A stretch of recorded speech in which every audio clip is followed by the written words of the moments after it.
So in my lecture, I talked about one way we can measure water pollution is by looking at indicator species. Different microorganisms, or usually invertebrates, small invertebrates, are susceptible to pollution. Some are more tolerant than others. And so if we do counts on them, groups of organisms, which we'll call taxa or taxon, that can tell us how polluted the water is. So each of you is going to be given a sample of organisms. This would be sample A here. So I have a whole bunch here. And what you're going to do is identify them and count them up. Now you'll be given a field guide. So that shows what they actually look like. And then you'll go ahead and count up how many you have of each one.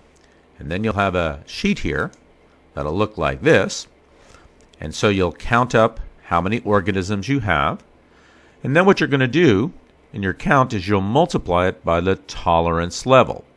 So if the tolerance level is 3, that means they die, at a different level than those that have tolerance number 1, and so forth. So we'll consider those taxa, and then you'll add them all up. So tolerance level times count, you'll add them all up, and that'll give a subtotal here. Now, one thing I want you to know, so that you're not confused here, is I've made it a little tricky. Sometimes if you look at the stream that you're counting, there may be organisms in there that are not listed on our sheet. That's natural, right? Not everything is an indicator species. So sometimes you'll find things and you won't log them in at all. And other times you'll look at the indicator species and you won't find them in there. Maybe they've all died off, right? And so you'll have a 0 on some of them. So it's kind of to reflect what should naturally be happening. So anyway, then you go ahead, you multiply each taxa, taxa 3, taxa 2, taxa 1, get the subtotals there, right? And then add all 3 of them up. That'll get your grand total. And then you're going to go ahead and you're going to do your biotic index, right?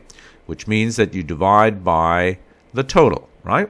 Total number of organisms that you had, and that could give you your water quality. So if we look here at our biotic index, I've given you a table right here, and it'll tell you what the degree of organic pollution is in the water there.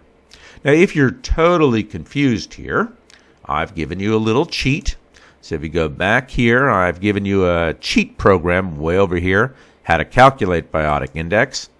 And this one here will actually let you just enter in on an online program, right? And you can multiply them all out here. And then if we go to the last one here, it will show you what your calculated values are and give you an idea what the water is. But I'd like you to go ahead when you turn it in and show me your work. You can actually do the calculations, right? I want to see that you understand what's going on there.